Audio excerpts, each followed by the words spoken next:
the next strategy we are going to talk about is called jar priorities. And some of you might be familiar with that from Stephen Covey. He's written a lot of habit books, or highly successful books.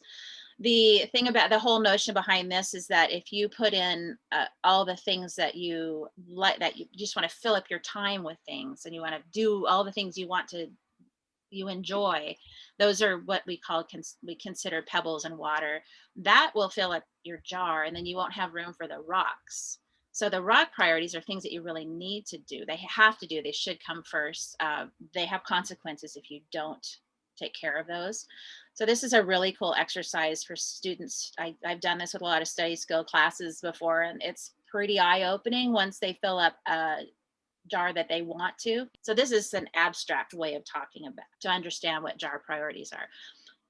If you do the big stuff, there will be room for the little things, but you need to do it's the first, right? Way too often kids spend all their time on the little things, the texting, the YouTube, the kind of spacing out, and they just don't have the time for the others. Whereas when they flip that dynamic, there's plenty of time for the texting and the YouTube and the spacing out and the snuggling, all that stuff. There's plenty of time for it. It's just that it needs to fit in around the spaces of our priorities.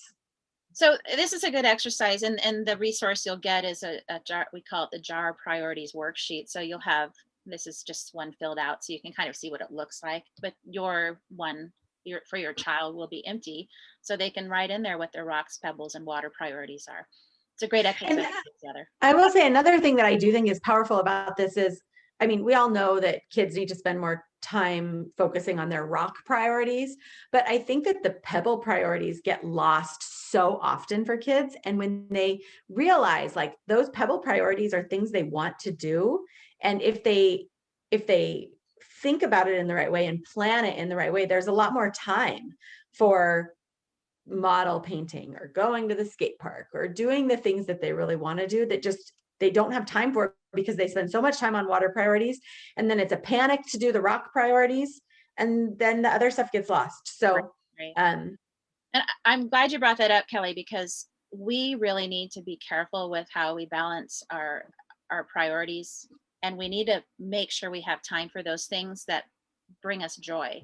Our mental health is very important. Our children's mental health should be a top priority of ours, but it doesn't mean they just get all pebble priorities. They need to know what the rocks are, what the consequences are. We need to find time for those things that you enjoy to find a balance. Yeah, and it's also good. The water priorities aren't necessarily they're the things that just happen. Yeah. So they're not always the things that bring the most joy to a kid's life. Sometimes they are, but they're the things that happen pretty easily. And so it's important to look at the things that really do bring you joy that you need to make more time for, which a lot of times is the pebble priorities. Hey, snuggling with the dog, high priority. It is. Very important. Yeah, for sure.